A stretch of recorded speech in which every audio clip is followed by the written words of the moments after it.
This episode of Cognitive Dissonance is brought to you by Adamandeve.com. Just go to Adamandeve.com and type in Glory. That's Glory at checkout, and you'll get 50% off almost any item, a free sex swing, and free shipping. Here's a sloppy glory hole from Mormonism's left testicle, St. George, Utah. Glory hole, motherfuckers. Hi, Tom and Cecil. This is May, and as usual, I love the show. I just recently listened to the entire show, including the subject stream, which I usually listen to your shows in their entirety. But this time, I was really listening to the subject stream. And you guys, I realized that you include dolphins, and dolphins are a thing. They're legit. So I don't understand. Otherwise, love you guys. Even with the dolphins, I love you guys. I'm just puzzled. Okay. Glory hole. Hey, Tom and Cecil. This is Brendan from New Braunfels, Texas. Hey, I just listened to episode 432, and I had the funniest mental image of Tom going to Glory Hole Studios, hanging out with Cecil for like 2 to 3 hours, pretty much every week. Maybe a couple times a week, maybe a few times a week, basically all the way dating back to the Everyone's a Critic days, and then driving home and seeing his two neighbors hanging out in the garage and being like, huh, those two guys are gay. Anyways, I love the show. Keep it up.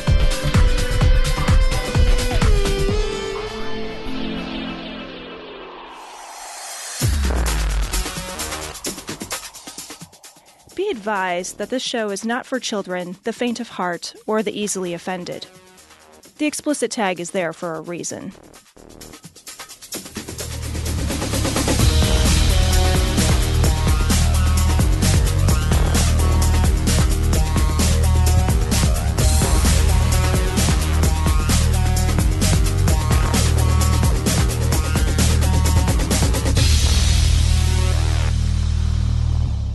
Recording live from Glory Hole Studios in Chicago. My microphone is like spinning away from me while I do that. I'm like chasing it.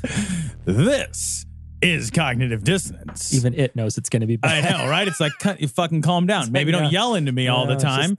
I just want to go. It's fine. It's like I read the news, and now it's going the other way as I'm trying to fix it. Oh my God. Your fucking mic is spinning around. Get an exorcist in here. Jesus Christ. Your mother sucks cocks in hell. This is Cognitive Dissonance.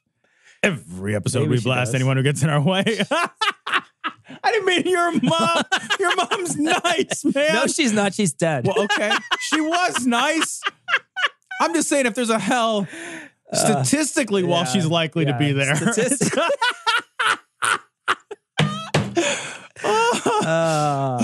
Pineapple upside down cake for everyone.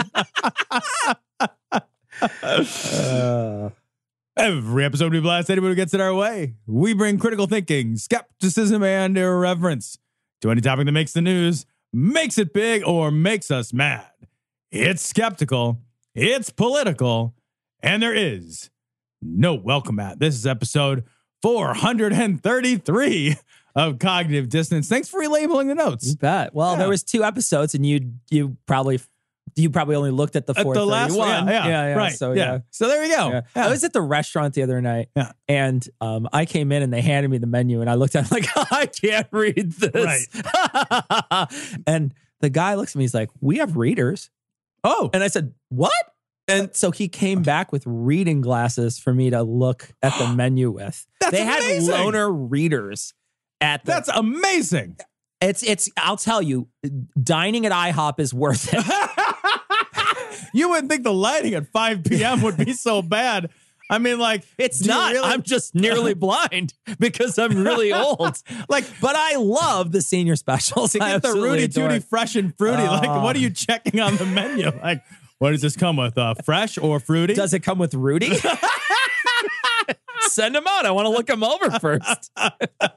Lord, we just ask to be covered with the blood of Jesus. Open hearts, Lord. Open hearts. Let's talk about the news this week, which was equally fucked up. And you know, it's funny because this week I did the show notes early. I had some extra time. Yeah. I think I did them Monday. and I had the show notes up, and like we record on Thursday, and there was a moment where I was doing the notes, and I'm like, none of this is gonna, like, it's Trump world now. It's 3 days in 3 advance, days and it's over. Yep. Like, what am I even doing this for? 3 days and it's over. It's fucking nuts. Yeah, and I was right. Yeah. We had to so let's append the notes. So today. let's do a religion story instead, because this doesn't will change. last. Right. Yeah, Here. Yeah, this one will last the chance of time. No, this is fucked up. This is from the Pathos blogs, the Progressive Secular Humanist blog. Christian zealot beheads girlfriend because she refused to repent. There's a tell her twice joke I'm not going to make right now. Oh, it's terrible. Yeah. So I wonder if he's actually talking for her, though. Like he just uses her head as a puppet at a certain point. You know, this probably began with an argument. So the woman who was beheaded was a woman named Vanessa Kahn, and clearly she did not vociferously enough oppose the notion, right? Yeah. like she lost this debate. She's like, I chose Kahn beheading. Well, pro wins. The motion carries it along with your head right out the door. So this guy just fucking stabbed her to death and then cut her head off. And he said to police that he spoke with God. Mm-hmm.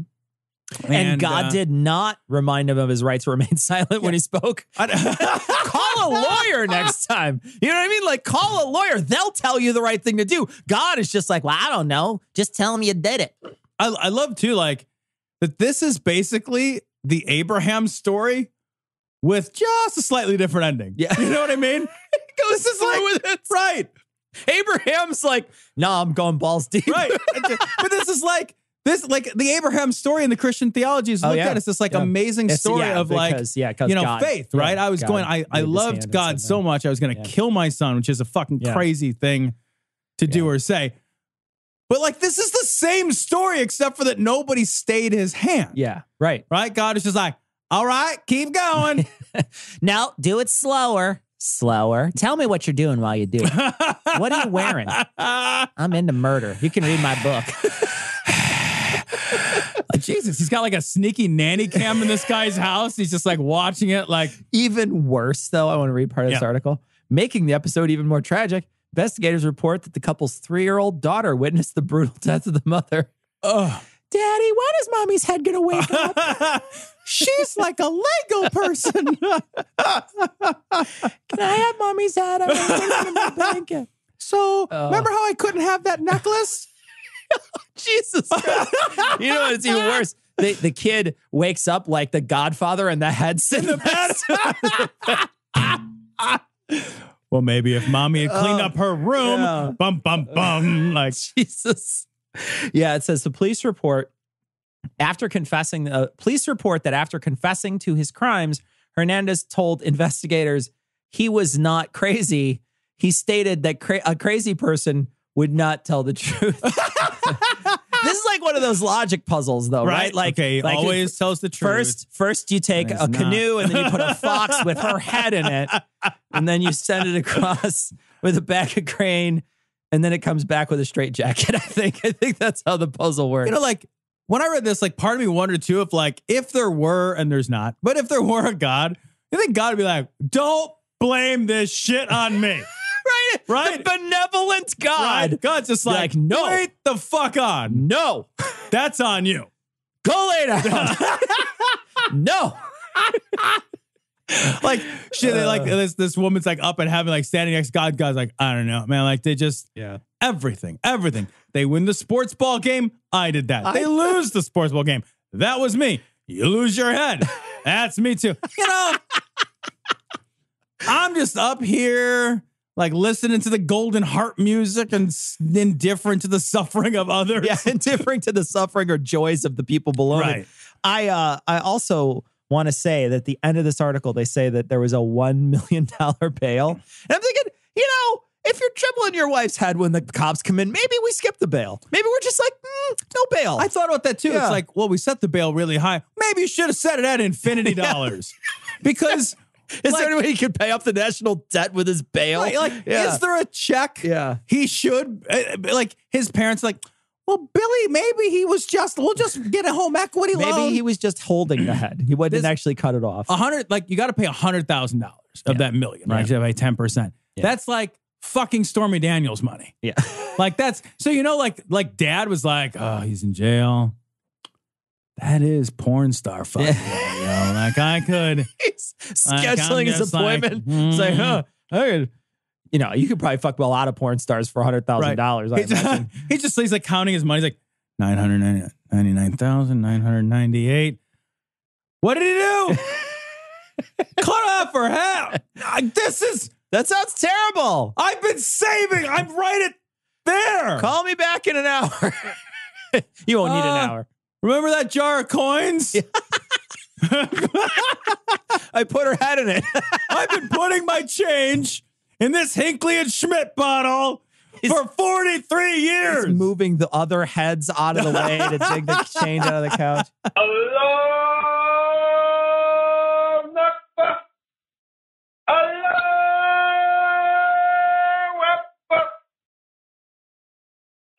All right, so this story is from Reuters. A man who stabbed American tourists in Amsterdam, names Wilders, cites insults to Islam. So some fucking asshole stabbed 2 American tourists at a central station last week, and he named an anti-Islam lawmaker, Geert Wilders, which I feel like I pronounced perfectly when he was questioned. And he said, and this is the part this is why I included this. And he said he was motivated by perceived insults to Islam in the Netherlands. So, like, again, for the millionth time, like, whenever, like, you see that tired old argument, like, well, I mean, it's really about a socio-political difficulty. He stabbed 2 dudes in the Netherlands. Yeah. Because he insulted their God. Yeah. That's it. That's the thing. Somebody has holes in them they didn't need. When I read this story, the first thing I thought was like, maybe that's why you don't punch Nazis. I probably don't agree with anything that Geert Wilders said either. Right. I probably don't agree with anything he has to say. But that doesn't mean I want to stab him. Doesn't mean I should inflict violence on him. Well, but like this thing too, it's like this is like a classic weird thing I've never understood about like Islamic terrorism. This is an act of terrorism. So this guy is a Dutch anti-Islam lawmaker. I'm mad at him because he insulted my God. So I stabbed 2 American tourists? Yeah, I know. He just randomly stabs 2 people. We're just like, I just got to stab somebody. And I can't get... There's no way I'm going to get to that guy. I can't get to Gene Wilder or whatever the fuck I'm mad at. Gene Wilder... You could get to Gene Wilder. I stabbed Willy Wonka. I think you could get to Gene Wilder. Right. Just as long as you got a shovel in a few minutes. Yeah. Okay. Any serious Christian law is going to say that one of the primary teachings of Christianity is that you love your neighbor as yourself. Can you love your neighbor as yourself and then at the same time knee him in the face as hard as you can? See, so you know how sometimes we read these stories and it's like, fuck. Yeah. And you got to walk away. This is one of those. This is I almost, you have, I think, those moments more than I do because you're a better person than I am. This one, like I was reading and I was like, I don't want this anymore in my brain. Yeah. I don't need this here. This is from the Burlington Free Press. I'm going to put it all in your brain. This is a story about the St. Joseph Orphanage. It was operated in Burlington by the Sisters of Providence from 1854 to 1974. Up to 200 people at a time, orphans at a time, were subject to the horrors of this fucking place. Yeah. And the story opens up with somebody being like, yeah, and then I saw these sisters throw a 4-year-old out a window. Yeah, a boy out of a 4th-floor window. I don't know how old he was. Kid fell and bounced. Yeah, he bounced. And she describes it, and then of course he fucking was dead. And then it really just outlines a litany of horrors and abuses and murder and torture and neglect. I'm going to read the piece from the article where they talk about the abuses. People who grew up in orphanages say that they were made to kneel or stand for hours, sometimes with their arms straight out, sometimes holding their boots or some other item. They were forced to eat their own vomit. They were dangled upside down out of windows, over wells, or in laundry chutes. Children were locked in cabinets, in closets, in attics, sometimes for days or so long that they were forgotten. They were told relatives didn't want them or that they were permanently separated from their siblings. They were sexually abused and they were mutilated. But other than that, murdered. Yeah. And like, you know, we recently there was another story that came up where a church decided they were getting out of the orphan business. And they declared that they were getting out of the orphan business because they did not want to place orphan children with same-sex families. So they're just like, you know, we're just not going to do it. We're just not going to do it. You, these fucking people can't be trusted ever. Yeah. Like the Catholic Church has proven time and time and time again in like every location that it has set up shop around the globe, it has proven that it is an organization that seems to attract sadists. It's amazing how many of them there are, right? That's not just sadists. It's sadists that either rape or that they murder. You know, I got a joke for you. All right. Oh, this is going to be good. Because I like the setup so far. A rapist, a murderer, a priest, and a nun all walk into a bar, and there was only 2 people. Seriously, though, this is a horrible thing. We're talking about somebody who's, you know, throws somebody out of a window. And we were talking before about like, you know, who gets into the Catholic Church and does this stuff. And, you know, there's people that I think knew for a long time that they would be able to be protected by this organization. Yeah. Some of these people might have been injured themselves as children by the Catholic Church, knowing that the Catholic Church would never do anything to those people. Yeah. And then just revisited that punishment onto the next generation. I would guarantee that some of those people had been abused by the Catholic Church already. Very probably. And then just jumped right back into there and did it themselves. You know, like this story tells the woman who's telling the story as an adult, she's relaying, she saw this kid get chucked out the window when she was a kid. And the nun the nuns were like, you didn't see shit. You didn't see anything. Grabbed her by the ear and said, yo, your imagination's getting the best. So it's not like, you know, like any normal fucking person sees a child thrown out of a window. And the only thing that they do is run to the kid on the ground and try to help. Yeah. Like there's nobody in the world you would protect. Like nobody in the world that you love enough that you would protect to watch them murder somebody. Yeah. To watch them murder a little kid. I couldn't imagine it. Right? Couldn't imagine it. There's nobody. So what the fuck? Like why are but the church like sets up these crazy fucking systems of like thin blue line like protectionism around their people. And like it perpetuates time and time again this violence. And I saw recently this week that like the New York Attorney General is going to investigate the Catholic Church for its crimes and its cover-ups. And I really do think like we are at a time when there's no benefit of the doubt left. You cannot give the church or anybody associated with the church the benefit of the doubt. If we are in a world now where we are going to say we believe the victims, then we believe the victims were abused by their accusers. Yeah. Or you know, by the people they are accusing. Forgive me for misspeaking. I understand what you mean. Yeah. But like the Catholic Church has a history, like a storied history over decades, if not centuries, seriously in place after place after place after place after place. The orphanages and the single mother homes in Ireland with the mass graves, this fucking thing in Burlington, the thing in Pennsylvania, the thing in Boston that happened. Like, it's just like the thing in Chile that happened. That's just what comes to my mind off the top of my head. Like at some point, and that's only the stuff that's out. Right. Like right now, I saw today, there was a story about the New York district attorney starting to bring charges or subpoenaing stuff from the diocese in New York. And I think it's going to be dominoes that are going to start falling really quickly here. Right. The Catholic Church, there's not going to be a lot of places to hide because there's going to be so many people. There's going to be, you can't hold back the ocean. No matter what you do, you cannot hold it back. There's going to be enough people who are going to push this over the edge. Are we there? I want to be there. I think we could be in the next couple of years. I think in the next couple of years. I want to see these guys in prison. I want to see these fucking people in prison. I don't know that you'll see that. You don't think we'll ever see these priests or these bishops? Like at what point? You may see what dribs and drabs, a couple of them, but I think that a lot of them, the statute of limitations has run out for a lot of these people for some of the stuff that they've done. Now, murder, no. But again, that happened in 1974. How old is that nun? Yeah. You know, that nun's probably dead. But the nun is probably dead. But like the people who saw it, everybody was complicit in it, you know? It's like you don't have to pull the trigger. Other people are the kids. I mean, everybody else that's there is 30 plus years old. You know, that's 45 years ago. Right. You know, that's a 75 to 85-year-old person, maybe even older. Those people are they're all dead. If they're not dead, they're never going to go to prison because they're on the cart that keeps you alive still. Like, they're not going to prison. Yeah, it's like I'm at a place where I wonder if, like, we don't need to pass a different set of laws that specifically addresses and wipes out with no statute of limitations the abuses done by religious figures. Yeah. Because we see it in every religion. The Jehovah's Witnesses have a scandal right now. The Catholics have a scandal. The Mormons have a scandal. Yeah. They're all abusing their power to hurt children, to hurt women, and to hurt their flock. And sweep it under the rug. Maybe they don't.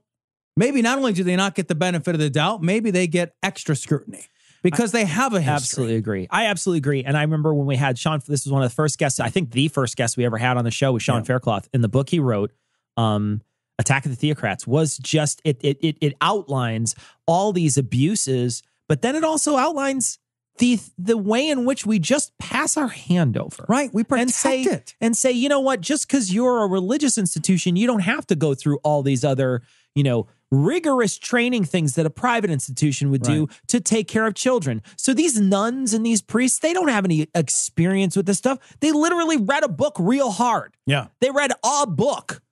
You know, I mean, I'm sure they read other stuff, but, you know, a divinity degree, a Catholic, it's not like they're getting tons and tons of training on how to deal with somebody like a psychiatrist would, or like somebody who's a social worker, or somebody who's even just somebody who can cook the fucking lunches for the kids. You know, none of that shit. You're not trained on any of it. Instead, you're just a person who believes real hard in the same thing I believe. Yeah. They're totally unqualified. Absolutely. In every way to do this work. And like, not only are they like unqualified to do it well, but they have a history of not just not doing the work well, but then also just abusing their power. Abusing it over and over. In these horrible ways. Yep. Why are we still giving them kids? Yeah. There should be no fucking Catholic orphanages. There should be none. There should be no Sunday school. There should be none of that. There should be laws passed that, like, sorry guys, you can't be in a room without a secular fucking lay person. If you're in the room with a kid, you can't. Yeah. Your whole organization has blown away all the goodwill it could ever have again, period. Yeah, they're going to have to give those guys body cams or something. For fucking real.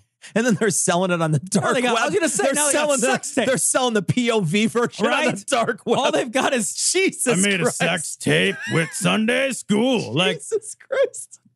What makes you think she's a witch? Well, she turned me into a newt. A newt. I got better. Burn already! God, this is great. This is from Right Wing Watch. Liz, 8 Fingers Crokin, blames her surfing injury. Short shooter. She's got a snub nose. Pew, pew, pew. She blames her surfing injury on a spell cast by Hillary Clinton. Seems likely. This story is fucking amazing. All right, so this is Liz. At least the pain will be temporary. So anyways, no one's threatening me, you guys, you know, in this respect. No one cut off my fingers.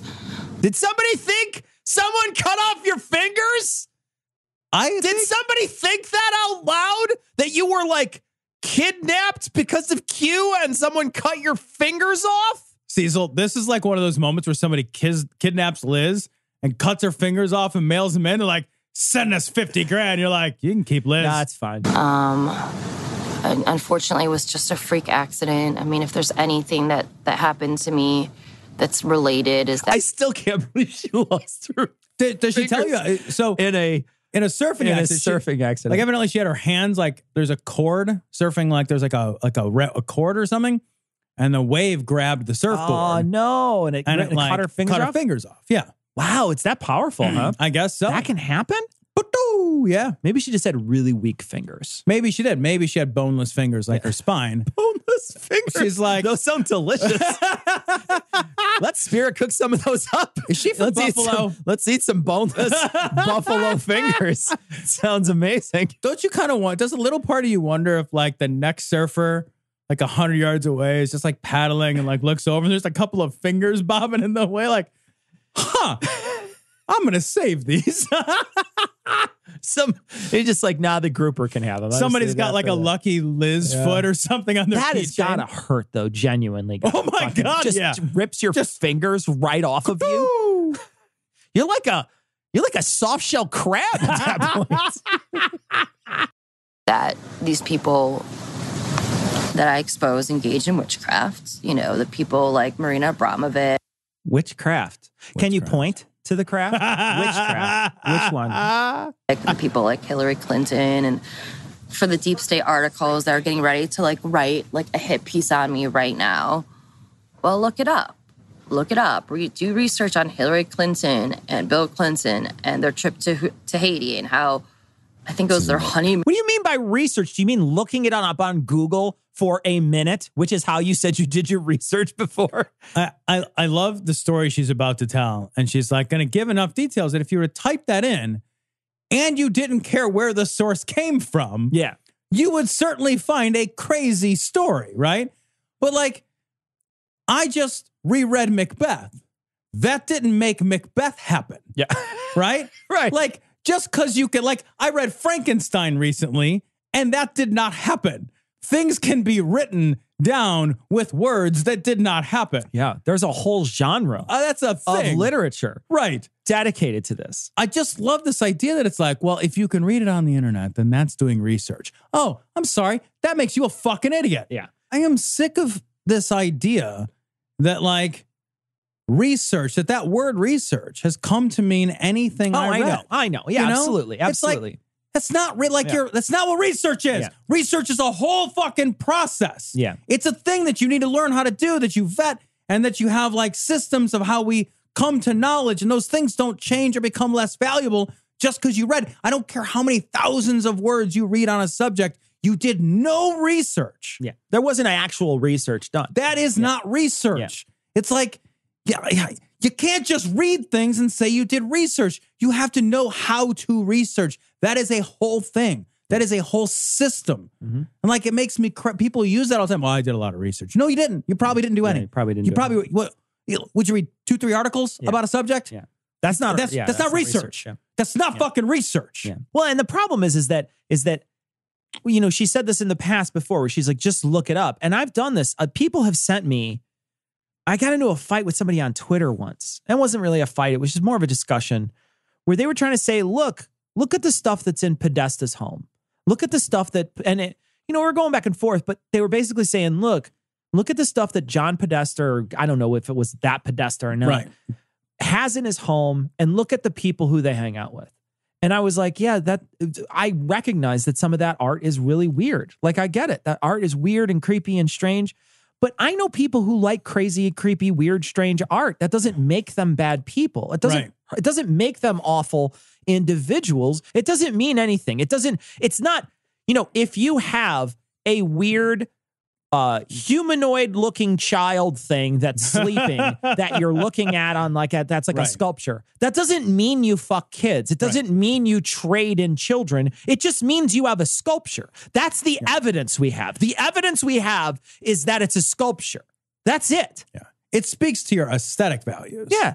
Not your sexual values. Right. It has nothing to say about that. Right. But the thing that they will say is they'll say, look at this research I found. I did research. And you can find it, guys. All you have to do is just search for like Podesta and type in anything negative. And the articles that you can find, take a few seconds out of your day to read some of these articles and read what they have, how they make the connections. They make all these connections and try to make it seem like there's this big, crazy conspiracy going on. Yeah. And you just look at it and you're like, yeah, you could take 1 million pictures of all the stuff that he has in his house, but unless one of them is a tied up kid that he's fucking, I don't care about what's in his house. I don't care at all about who he hangs out with. There's not even any victims. Yeah. That's the thing, right? There's not one victim. There's not one victim that comes forward. There's not one bit of evidence. Right. In the time of cell phones and like cameras and tiny pinhole cameras you can hide everywhere. Right. In the time that you can fucking sneak a phone into like a fucking presidential briefing room for Christ's sake. You can track where people are at all times. Like, there's so many different things that you could find that would be one shred of evidence for this, but nobody has any evidence about it at all. And it's not just because it can happen. Like, yes, it could happen, right? Any of this stuff could happen. Right. Someone could be a pedophile and be a politician in a high level. That could happen. That could happen. I'm not saying it can't happen. I'm just saying, show me that it happened. Yeah. Like, show me a once that it happened. Show me a bit of evidence that these people you're accusing of, that it happened to any of them. Show me one bit of evidence. But that's the thing, is like, evidence literally does not matter. Yeah. Because like, there is a total lack of an ability and desire, I think, to differentiate between what's true and what you just like hearing about. Yeah. Right. Yeah. What confirms your bias? Just because you like hearing something, just because it makes you feel good to think something is true, has no relationship to the truth of the thing. The truth of the thing is either true or not true. However it makes you feel they're fucking totally unrelated things. Moon, they admitted to doing voodoo there together. You know, research Marina Abramovic. Like, she talks about the rituals she does. She's an occultist. You know, all these people dabble in witchcraft and spirit cooking. So why is that so high sounding? Why is that enough? Her voice sounds like it's I'm on going so through much oxy right now. She's all McConaughey'd out. She is. Like, when you hear her, I was just like, what the fuck? Like, it sounds like she's talking through a leaf blower or something. You know, do these people like do witchcraft against me? Like, of course they do. Of course they do. What do you mean? Of course they do witchcraft. This requires two things. That you have to strain your credulity on. One, that someone is spending their time on Liz Crokin, like a politician, somebody who she's talking about, because the people who she talks about, they have no idea she exists, right? So, you know, she's like Alex Jones to Rubio. You know what I mean? Like, it's just like I don't even know who you are. And so they have no idea who these people even are. But the second thing is that witchcraft is real. And witchcraft works. And when you say things out loud and go, oogada, boogada, boogada, somebody's fingers fly off their body. A rogue wave showed up. Yeah, what? Poseidon was like, hang on, I'm getting a call. Hang on. It's Liz Crokin in the water. Jesus Christ. These people, they never let me down. I want to just take a nap under the sea. Under the sea. Surprised if they were like casting spells on me the night before. So yeah, and you can't cast it. Like, here's what you got to understand. You cannot cast it more than a night before because it wears off. It like has an expiration date. Right. Well, magic. Like her fingers. Best if finged by. So yeah, I'm sure that the headline tomorrow will be like, oh, conspiracy theorist Liz Crokin says her fingers got chopped off because, you know, Hillary Clinton casted a spell on her. Well, actually, it's Liz Crokin blames her surfing injury on a spell cast by Hillary Clinton. But very close, very close, very close. Also, headline is a little grand here. Like, you aren't making the headlines. Yeah, no. Liz. I mean, there is a headline at the top of the Right Wing Watch article that maybe 10 people clicked on. Right.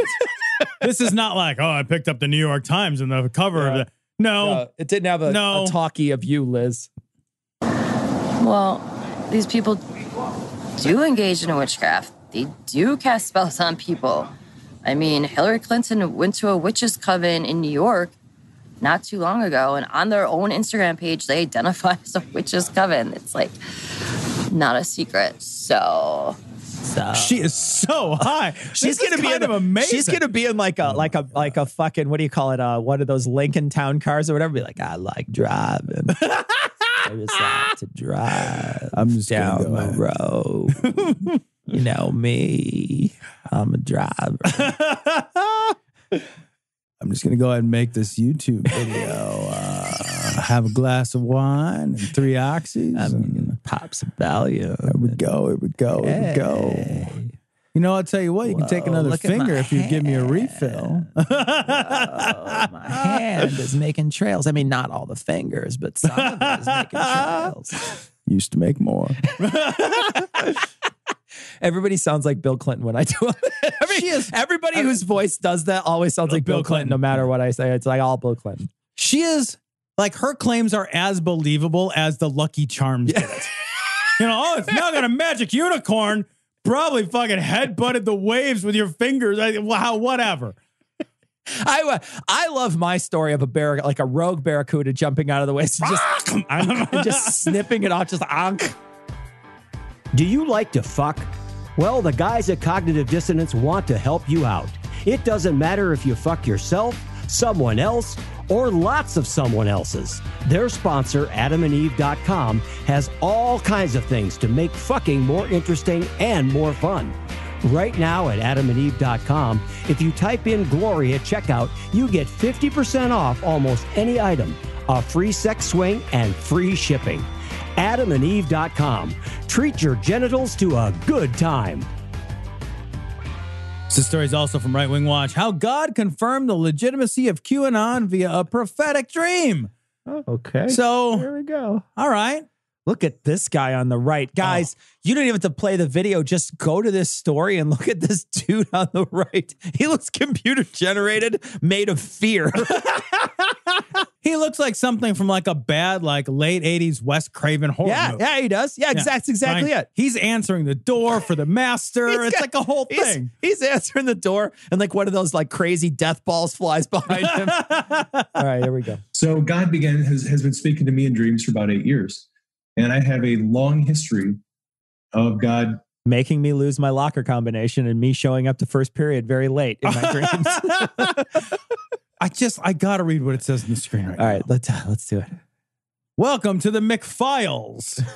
Then underneath the guy, McFiles. Hey, McFiles, get in my office. I need your badge and your gun, McFiles. You're gone rogue again, McFiles. You gone rogue for the last time. Hey, when you go to McFiles, can you get me a double McFile?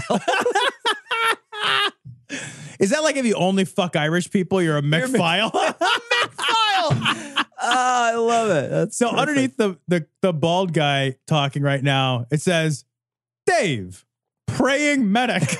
It's the praying medic. I want the like medicine using medic. I know. The praying one is the one you don't want to pull in the ER. Like, what if he was like a carpet installer and it was just like, Dave, the praying carpet installer. Like, who cares what his day job is?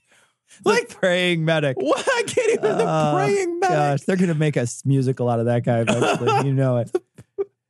All right, so let's hear about his dreams because everybody cares about your fucking dreams. I knew this was going to be great for you, Tom. I had a dream the other day. Oh my God. I had a dream. Oh my God. That I owned a pet pig. And the pet pig would like come when you called to it. Need the listeners I was like, and the pig, no shit, came running to me and like sat down. And I was like, oh, I got to teach you some tricks. And it sat down and I was like, sit. And it immediately sat and I was able to pet it and like rub its belly. And it was the most adorable dream I've had in years. I had a dream that there was a magic spell where nobody remembered their dreams anymore. And I masturbated to it for an hour.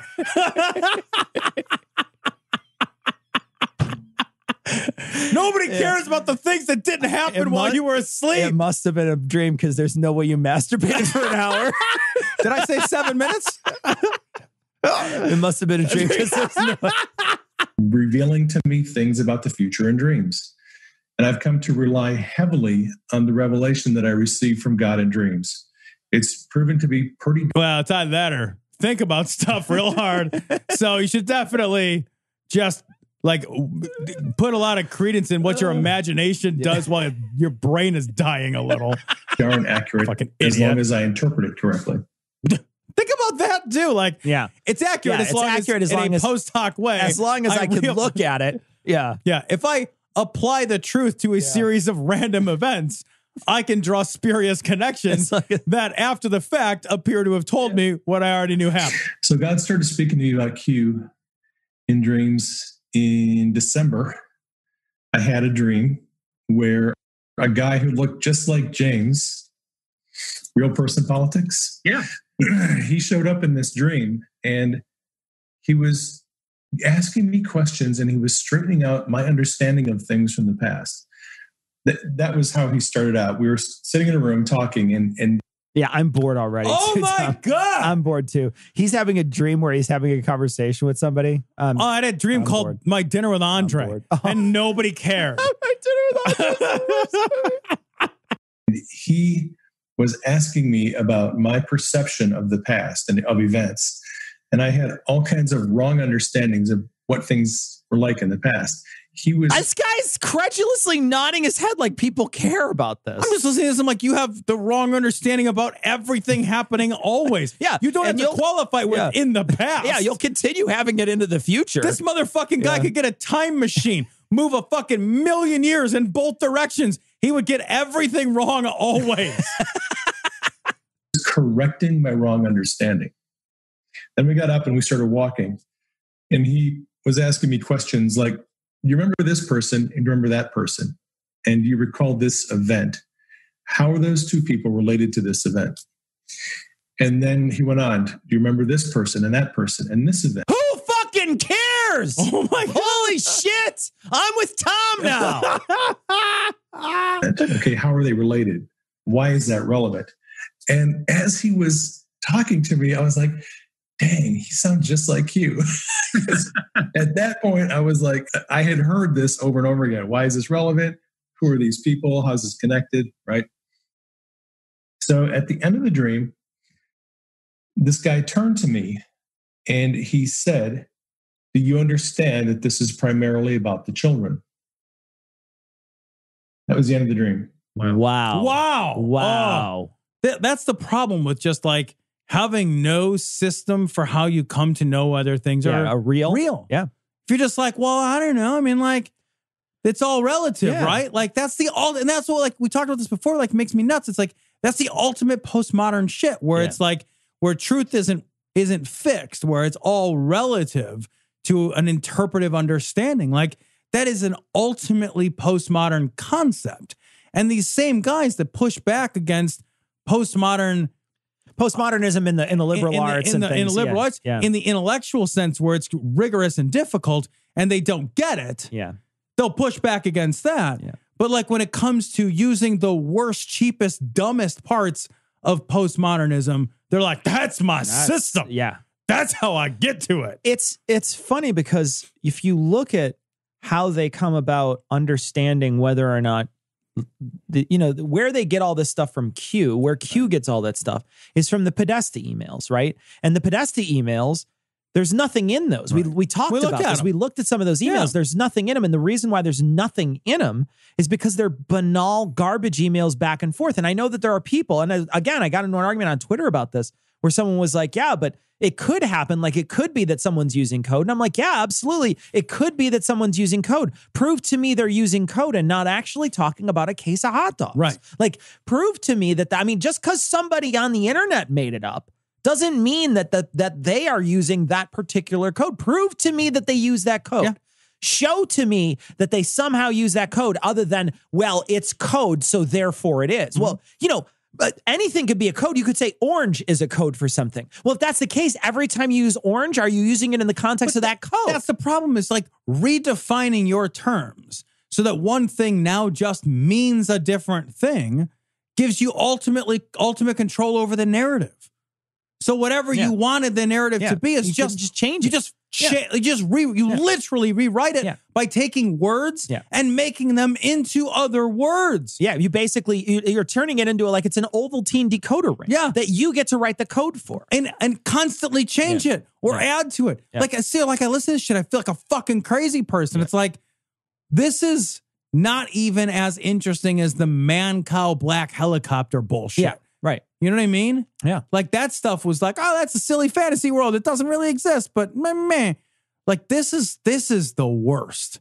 This kind of shit is just the worst because it's like, it's so stupid an unprecocious child could do it. And it's funny because a couple people even sent us messages after we talked about it, when we initially talked about it, and said, look, those terms that they keep on saying are used as like sexual terms and pedophile terms are not even real. Like, that was like made up by trolls to troll people. Right. That's not like it's not even list. It's not a thing that anybody does. Right. It's made up by people that are already trolls. So it's like trolls trolling other trolls. Mm-hmm. And then those people go out and troll it's like a practical joke that nobody caught at the beginning. Right.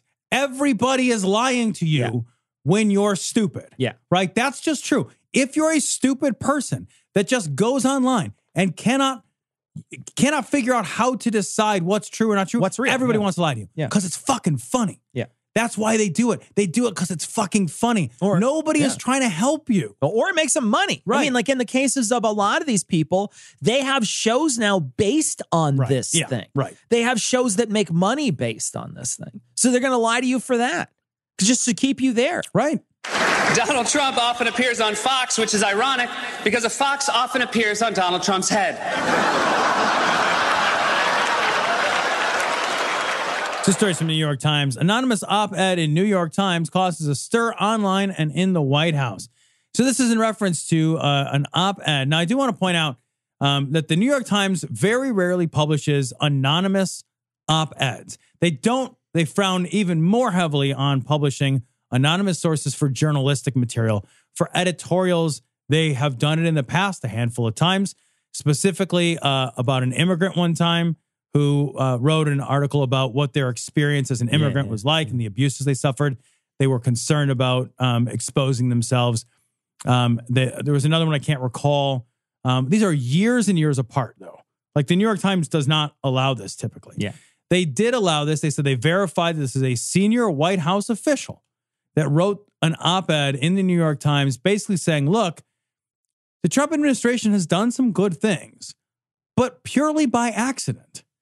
And for the most part, people in the White House at a senior level are engaged in an active resistance program to stifle the worst, most abusive, impetuous, foolhardy impulses of our current president.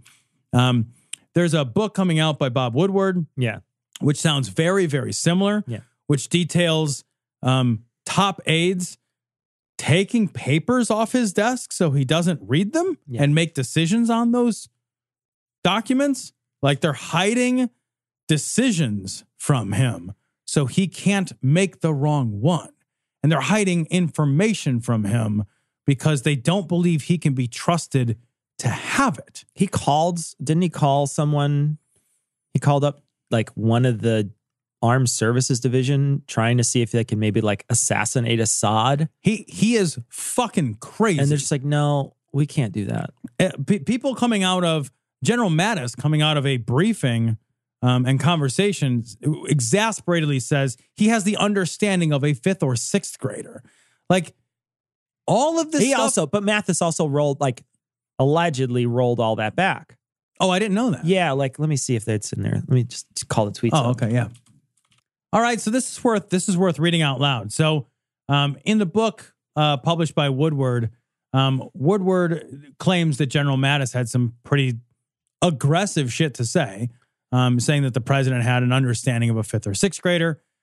Mattis's comment, this is his statement. Quote, the contemptuous words about the president attributed to me in Woodward's book were never uttered by me or in my presence. While I generally enjoy reading fiction, this is a uniquely Washington brand of literature, and his anonymous sources do not lend credibility. While responsible policy making in the real world is inherently messy, it is also essential that we challenge every assumption to find the best option. I embrace such debate and the open competition of ideas. In just over a year, these robust discussions and deliberations have yielded significant results, including the near annihilation of the ISIS caliphate, unprecedented burden sharing by our NATO allies, the repatriation of U.S. service member remains from North Korea, and the improved readiness of our armed forces. Our defense policies have also enjoyed overwhelming bipartisan support in Congress. In serving in this administration, the idea that I would show contempt for the elected commander-in-chief, President Trump, or tolerate disrespect to the office of the president from within our Department of Defense is a product of someone's rich imagination. And there's another one by White House Chief of Staff. John Kelly's statement. The idea I ever called the president an idiot is not true. In fact, it's exactly the opposite. As I stated back in May and still firmly stand behind, quote, I spend more time with the president than anyone else, and we have an incredibly candid and strong relationship. He always knows where I stand, and he and I both know that this story is total BS. I'm committed to the president, his agenda, and our country. This is another pathetic attempt to smear people close to President Trump and distract from the administration's many successes. So 2 people came out and said that the Woodward stuff is not true. Woodward claims he has tapes of the president saying a bunch of stuff. So he says, Like he recorded this shit. He's like, fuck you. I got recordings. Yeah. So I know the president is pushing back a little, but he can't push back too much on himself. I don't know if Woodward got recordings of the other people, but he definitely, like, there's been word that he has recordings of the president. Do you think he's going to release them? If he doesn't release them, he doesn't have, then they may as well not exist. Right. Right. Well, you can play him for like a third independent party. series of journalists, but like, why not play him for the people? I don't know. Yeah, I don't know. I mean, I think he's waiting for the president to push back on the things that he said about the president. And I don't know that there's been a ton of that. There has been some on his Twitter feed, but not a ton of it. But yeah, Woodward's book's coming out, and so is and then this op-ed piece comes out that, like you said, basically outlines the same thing. This resistance movement movement from within the White House. This person is saying that we basically are. They're not sabotaging the presidency. They're just sabotaging the worst moments that could, the things that could be very bad about what happens in this presidency. And I'm curious, where do you stand on the person who wrote this? What do you feel about this? How do you feel about somebody who wrote this? Wrote the op-ed? Yeah. If it's true, I think it's great. If it's true, people need to know that this is a no confidence moment ahead of the midterm. I think that's essential to know that, like, if the person that is in charge is so deeply untrustworthy, because that's what this boils down to in my mind, right? It's not that he makes bad decisions. It's that we don't trust him. Yeah. If like, I disliked almost everything W ever did. I was appalled by that man. But I never thought he shouldn't be making decisions. I just thought his decisions were wrong. He's going to make the wrong right? ones. But when you don't even trust somebody to make a decision because they're so fickle and emotional, and they're so, and which is so funny, right? Because there's all those people like, you can't have a woman president. Hillary in there. Her vagina will make her lack of a penis more visible, or like whatever they were saying. Up the joint. Yeah, right. So, but like all that nonsense. But like, if this is true, if the people closest to him that are like, yeah, we got to serve this president, and they're like, fuck, we got to protect the country from this guy. That's something people need to know. Yeah. I think that they need to know it, but at the same time, I feel like there's part of me that's like, I always presume someone's lying to me, right? Like I always presume that. Yeah. And this to me feels like somebody in his administration wants to have a job after this is all over. And so they're making it seem like they're the competent one in the room when maybe they were going along with it all along. And, like there was a couple of other opinion pieces that came out after this that made me think a little bit.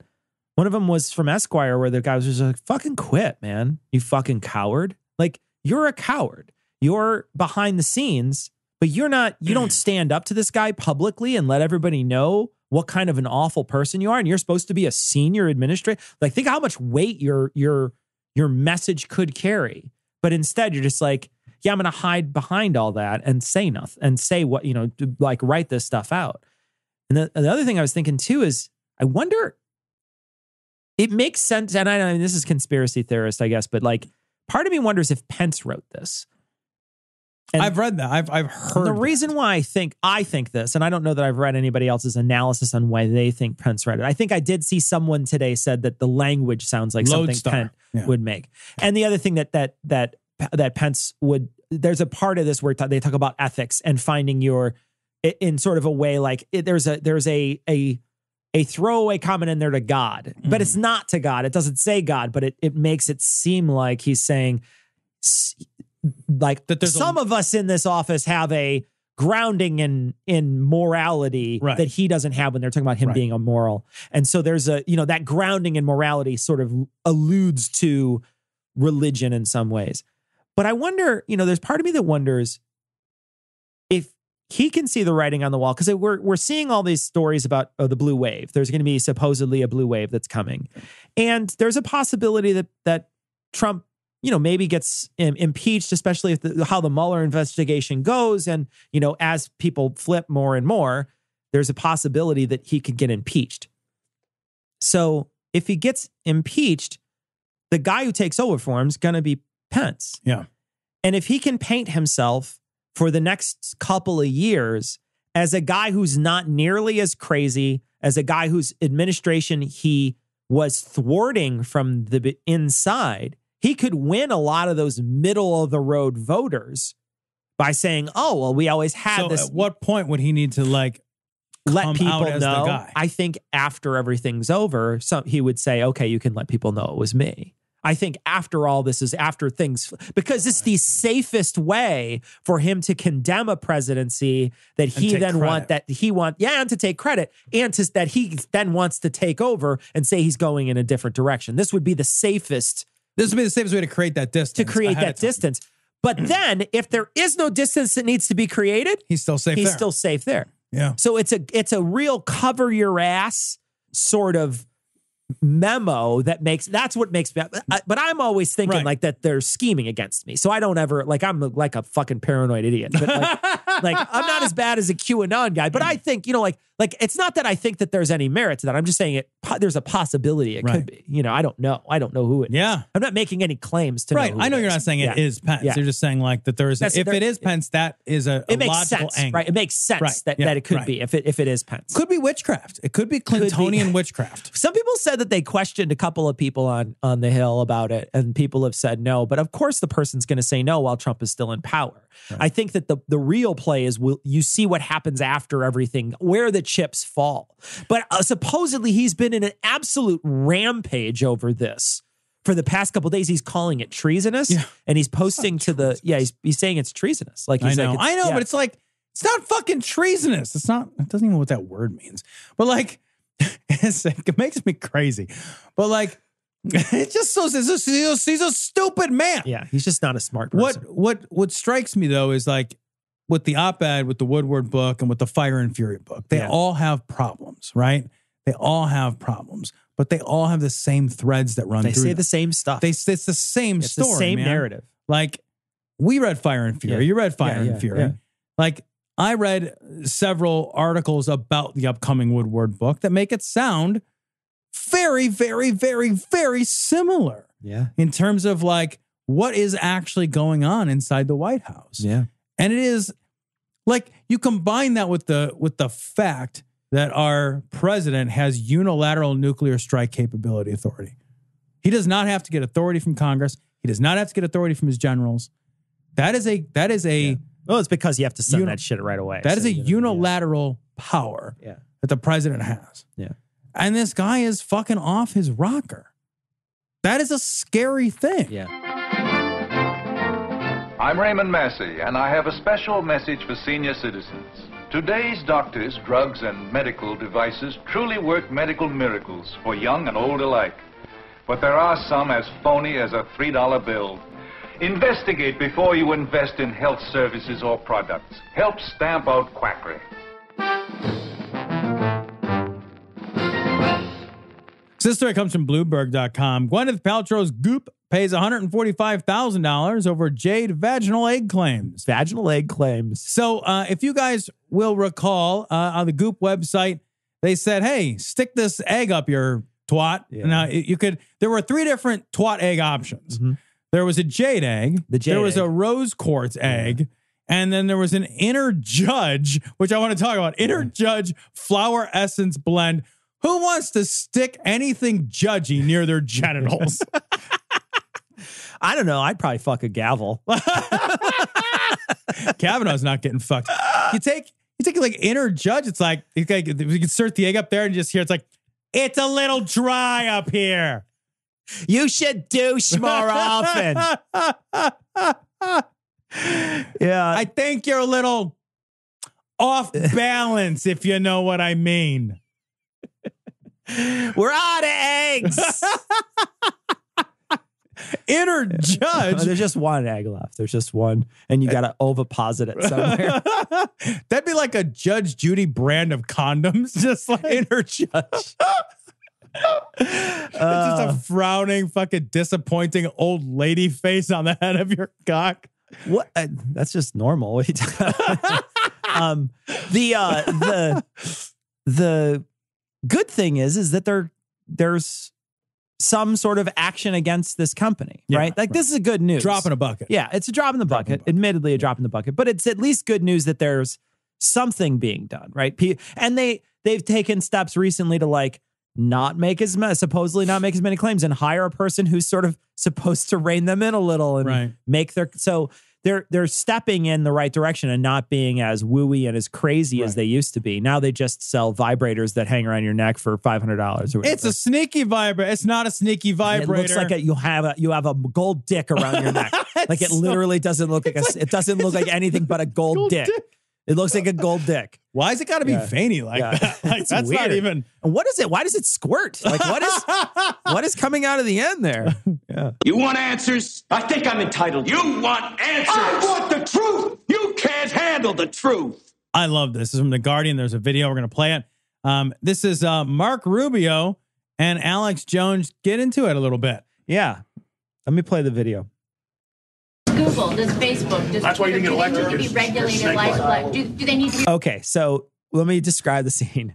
There's a gaggle of reporters outside of a Senate congressional hearing on Twitter. They brought in Jack Dorsey, the CEO of Twitter. You can tweet at him at Jack. He is the guy who they brought in to question and talk about what there was a lot of different things that they were talking about, but one of the main things that they were talking about was other people influencing our elections based on what they find on Twitter and you know, sharing fake stories. And also there was something to be said about deplatforming. You know, they're talking about who should have access to their platform as a speaker. Like who should we allow? Rubio is standing outside of the hearing and he's talking about what he just had to ask, the questions he had to ask, et cetera, to a gaggle of reporters. There's got to be 5-6 different reporters with microphones in his face. Yeah. And Alex Jones just muscles his way up to the front of the thing and just starts asking Rubio really loud questions. He bullies him like a grade school bully. Like this is just like a ninth grader. Yeah. Just yelling mean things at you while you're trying to like give your science fair presentation. You're in front of class for speech. Right. And they allow one heckler. Yeah. It's like you're standing like, okay, and the solar system. Yeah. And there's like that bully who's like, the sun's up your ass. Tell him about Uranus. Like it's just it's that juvenile. Yeah, it's terrible. But I do want to say, like, listen for how many times Alex Jones gets to name the name of his website. Of his failing website? Yeah. And I just called Rubio a snake. I'll play the beginning again one more time. Does Facebook, that's why you didn't get elected. Do they need to be regulated like do they need to be regulated? Marco Rubio the snake. Little frat boy here. All right. He's laughing at him like he's like dirty.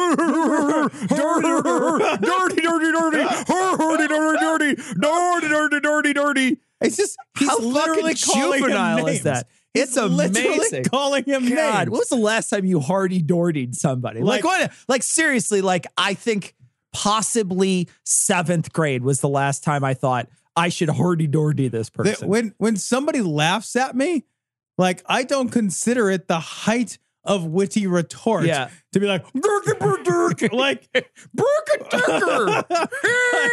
couldn't think of anything funny to say. I just made sound at you. Such a clown. Yeah. Well, who are you, man? Yeah, Who's this guy? I swear to God, I don't know who you are, man. Platforming. Tens of millions of views. InfoWars. Bigger than Rush Limbaugh. He knows who. What's awesome is Rubio just rolled his eyes when they said InfoWars. He just rolled his eyes at him. It's amazing. InfoWars is playing this joke over here. That's why the deplatforming didn't work. What happened in the video is he reaches out and touches. He doesn't do anything violent, but he pats Rubio on the side to say that's what happened with the deplatforming, and he just tapped him. The security guard, you can't hear it, but the security guard basically is like, "Don't put your fucking hands on the guy." Right.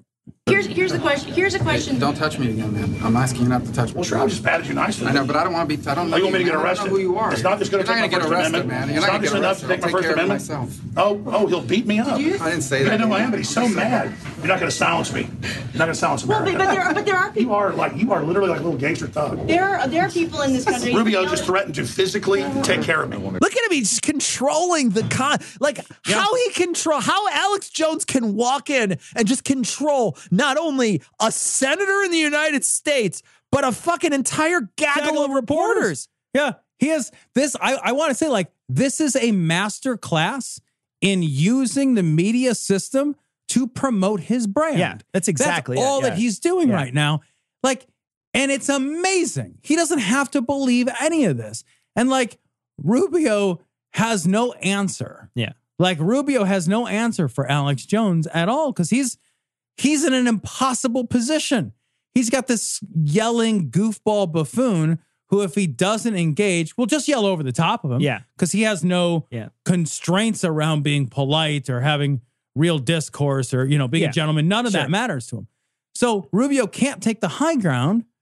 He can't ignore him, and he can't get in there and swing with him. And he can't have his people escort him away because that's taking his free speech away. There's all, he is backed into a corner that he literally can't get out of. He's stuck in this position that he has to deal with Alex Jones, but there's no way to deal with Alex Jones. Right. Because Alex Jones has created this beautiful checkmate. Yeah. Absolutely. This is absolutely checkmate. This is checkmate. Yeah. And and you could see him just walk right up, and Rubio's kind of trying to laugh it off.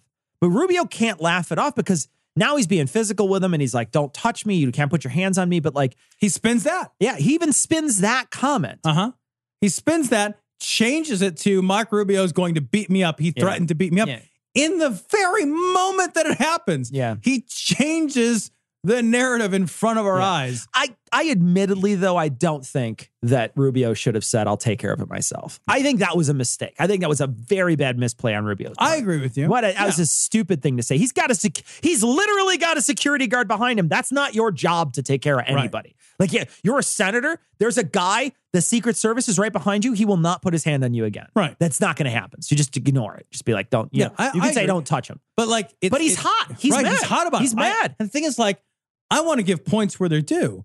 I actually think Rubio handles this better than I would have. Yeah. I am not. I agree. want to tell I agree. You, I could not have done this. I would better. not have done. Yeah. I know how I would have handled this. You're right. It would not have been better. No, I think if he would have done that to me, I don't know how I would have handled it, but there's an idea that it would be half of me is walking away and not even engaging the reporters anymore. The other half is me and him on the ground. Yeah. You know what I mean? I don't know how else I could have handled it. And that's the beauty is, like, Alex Jones is so good at getting your blood up. Yeah. And making it look like his is, but retaining control. I want to give credit where it's due. He's good at it. Yeah. Because, like, as soon as you get somebody's blood up, they're stupid. Yeah. It's true. It's true. If I get your blood up and I don't get my blood up, very likely that's not going to go well for you. Yeah, right? You're going to do the stupid. And I know that, like, as soon as my blood gets up, I'm a nightmare. I'm a piece of shit. My brain doesn't work. I'm just all kinds of shitty. Like, as soon as my hands get shaky, like, it all turns off. Yeah.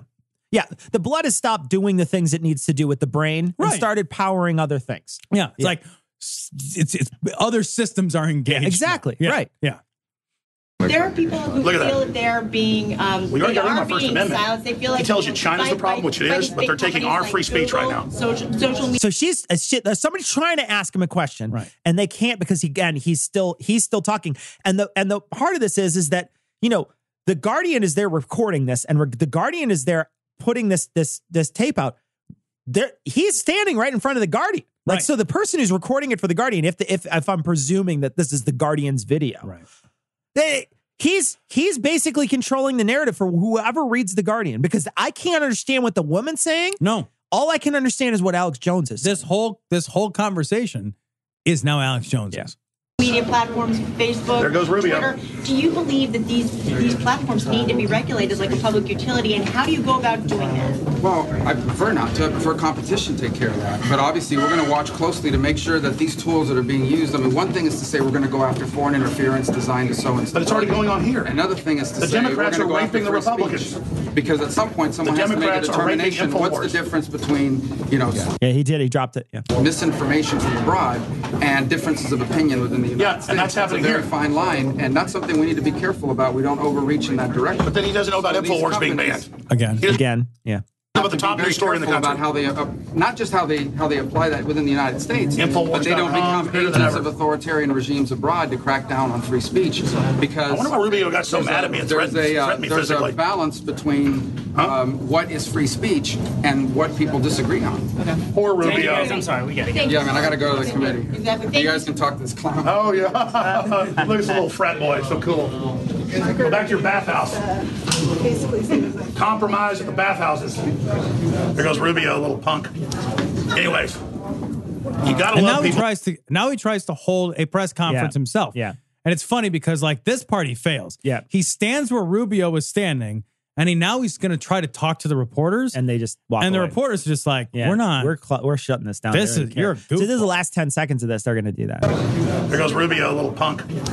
Anyways, you gotta love people that come from authoritarian regimes, and then they don't even appreciate America. Yeah. They're just like that. There's no press conference now that the important people they are said gone. you got to move because the Right. cameras. You got to Yeah. step to the side. They basically just get out of here, go away.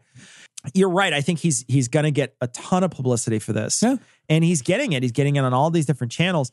And Rubio, there's nothing he could do that would save him in this. There's nothing. You're right. He just got owned. He just got owned. It's a But I think a lot of people would have got owned there. I think. Oh yeah. How do you fix that though? How do you not allow Alex Jones to come up and do that sort of thing? I do think you got to just move him along. Get your security people to move him along. Because then his whole thing is like his free speech argument, but he's had that argument a million times. Yeah. And nobody really cares about his free speech argument except for the people that care already about his free speech argument. You just move him along. I'm sorry, you're not a journalist. This is for journalists. Yeah. That's how I would handle it. Be like, where's your press credentials? You know, and I had heard that he had gotten some, so I don't know if he has some for the White House or not, or for Congress. Yeah, so I don't know either. But if he didn't, I'd be like, I'm not taking questions right now. You can wait your turn. Yeah. I will take your question when I call on your question. If you can't, like, I think that's the only way is to force decorum. Yeah, to Sarah Huckabee Sanders him. Yeah, right. Yeah. Basically tell him, no, I'm going to control the structure of the narrative if you can't control the narrative itself, right? Yeah. Build a structure. He looks like a fool for overriding the topic. because he doesn't understand how the structure And then works. He's the guy yelling in the museum. Right. Yeah. And then if he won't do that, then you could turn to the rest of the reporters and say, if you guys would like, I'd be happy to have this conversation in a place where civil discourse is appreciated. Yeah. And you guys have my number. And then you go and have that conversation separately. Yeah. But I don't know that I could have done that. It's tough in the moment. It's tough because you're being asked a question and then he just runs up and that level of aggressive, overt disrespect would absolutely fire me up. Yeah. Yeah. It would fire me up. Yeah. And then my brain would stop working. And then Because I you're would just be dead. like, we got to Yeah. fight now. Yeah. I just know it. Yeah. You know, I'm no better. I'm worse. I know. And I'm not, and I would not say I agree with you. I'm the same way. I'm the same way. I would be upset by someone doing that to me too. Yeah. You know, hecklers suck. Yeah. You know, hecklers suck. So, but Alex Jones makes a great heckler.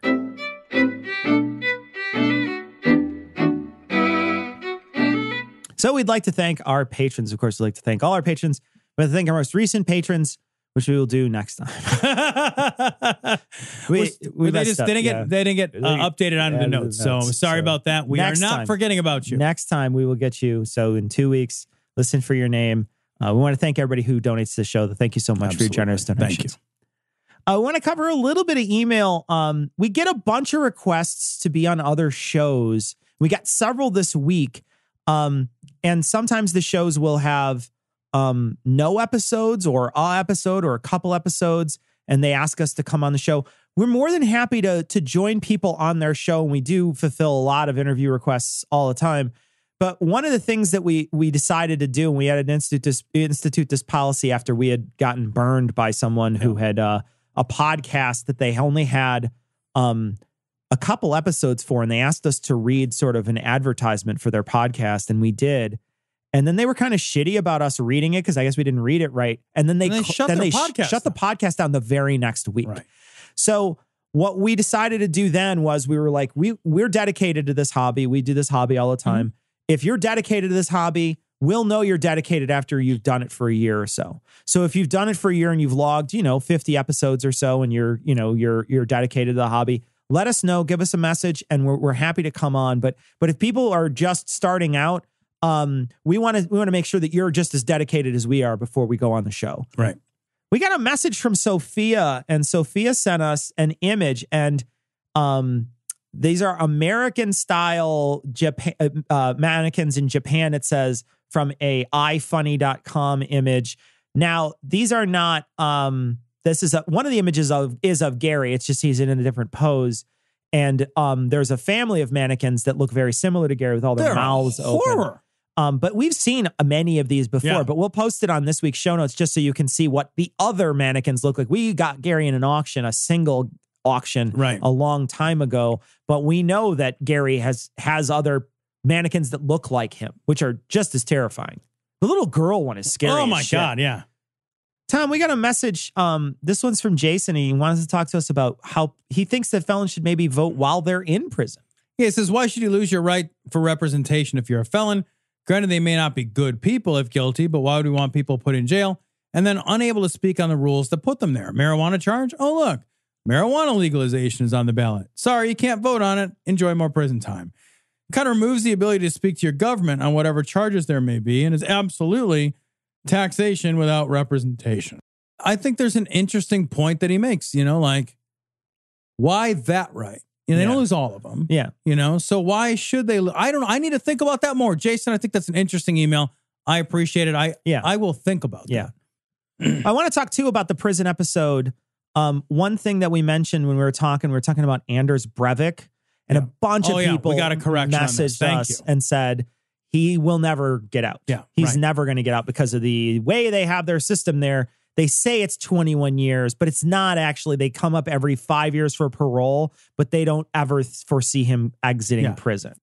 Oh, we got a message. This is from Matt, and Matt sent us a video where he did a little mashup of the 1962 movie, The Manchurian Candidate, and he inserted a favorite president of ours. It's very funny. There. It's actually really funny. So check it out. We're going to put it on this week's show notes. This is episode 433. We got an image. We got an image from Aaron this week, and it's of someone putting two stickers, I think, way too close to each other to make a word that is hilarious. So check it out on this week's show notes. It is 433. Oh, we also got a fucking. Can I read this? Yeah, this is fruit cocktail eggnog pie.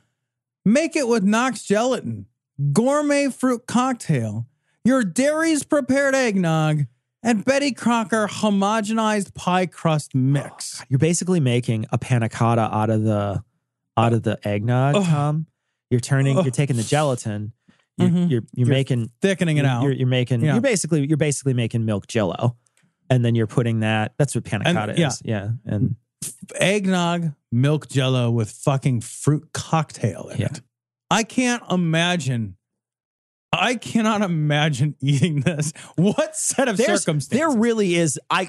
There's some things where people are like, yeah, man, we ate like these bug guts or whatever. And I'm just like, that's pretty gross. Like, I would fucking chow down on bug guts over this. I would consider actual cannibalism before this. I think, is there a patron goal to get you to eat this? What would be the patron goal, you think? How much do I have to eat? Yeah. That's the question. How much? A bite? Yeah. A bite or a slice. Yeah. If you have to eat a whole slice of that, I would say if somebody were to donate $100,000 to Modest Needs, I would eat that. I would eat that. But that would be $100,000 they would have to donate and prove it. That makes me feel like it makes me feel sad just to look at, because all that shit from when you were a kid, like all those ugly, gross pies that all those moms used to make. Like I just wanted to slap all those moms when I was a kid. They would turn up the grossest shit on those fucking potluck tables where they take like bananas and put it in Jell-O or something like that, and you're just like, that's disgusting. And then it's like a Jell-O mold that I dumped a bunch of fruit in. And Jell-O, people did the craziest shit with Jell-O. Yeah. I used to get, I had a babysitter family that watched us, and the mom would make the Jell-O and use half the water so that it was twice as dense. You could like throw that against the wall. It was like one of those grabby hands. Building materials. It's like, remember those grabby, snatchy grabby hands? You're not really wrong. Yeah. It was like dense and like really, really, really, really chewy. Yeah. And like fucking weird tasting. And it was like the sugar free. So it had that like bitter, This artificial flavor. So bad, dude. It was holy shit. Nightmare. An absolute nightmare. She made it all of the time. She's probably making it right now. Lori, stop making that. It's funny because you get the worst shit at potlucks, and I've seen some stuff at other potlucks that I've been to, and I'm not going to say where, but like I've been to some potlucks that where the stuff gets put on there, and it's like hot dogs that somebody like stuffed pasta through, or they have like some nest stuffed pasta through. Yeah, I stuck a ziti through it. Have you ever seen that? There's an image of it. What?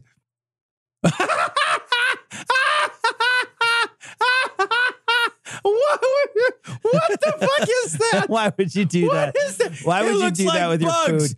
That looks like bugs. Why would you do that with your food? Why would you do that with your food? There's no reason to ever do that with your food. It's the grossest. That looks more at the appetite. That looks disgusting. I'm going to put a picture on this week's show notes. It's called Silly Spaghetti and Hot Dogs. It is so disgusting looking. We got a message from Dan, and Dan did want to let us know that McCain was for a fence, not a wall, in 2008. And that is true. He was for a fence. I do vaguely remember that. But he was also for, I think that he had to pick up that line of the party, though, and they were anti-immigration at the time. He was also for amnesty, like we said. His position vacillated throughout his career. We got a message from Ivan. Ivan, thank you for becoming a patron, by the way. And he asked if I did find a job after losing my other job. I did not actually lose my other job. I was saved at the last minute by budget. Pictures of your boss. Yeah, budget. Budget saved me.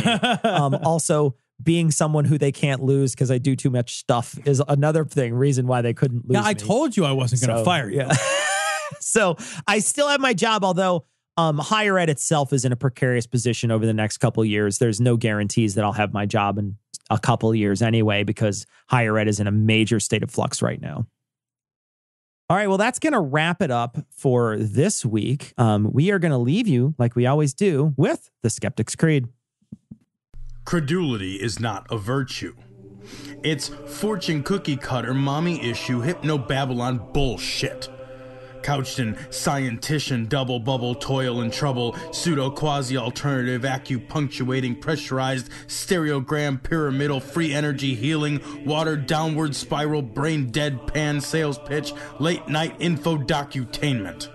Leo, Pisces, cancer cures, detox, reflex, foot massage, death and towers, tarot cards, psychic healing, crystal balls, Bigfoot, Yeti, aliens, churches, mosques and synagogues, temples, dragons, giant worms, Atlantis, dolphins, truthers, birthers, witches, wizards, vaccine nuts, shaman healers, evangelists, conspiracy, doublespeak, stigmata, nonsense.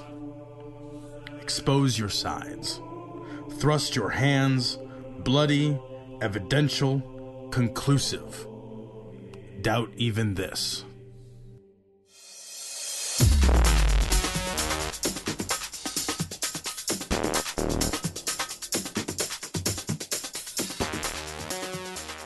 The opinions and information provided on this podcast are intended for entertainment purposes only.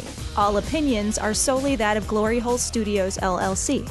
Cognitive Dissonance makes no representations as to accuracy, completeness, currentness, suitability, or validity of any information, and will not be liable for any errors, damages, or butthurt arising from consumption. All information is provided on an as-is basis. No refunds. Produced in association with the local Dairy Council and viewers like you.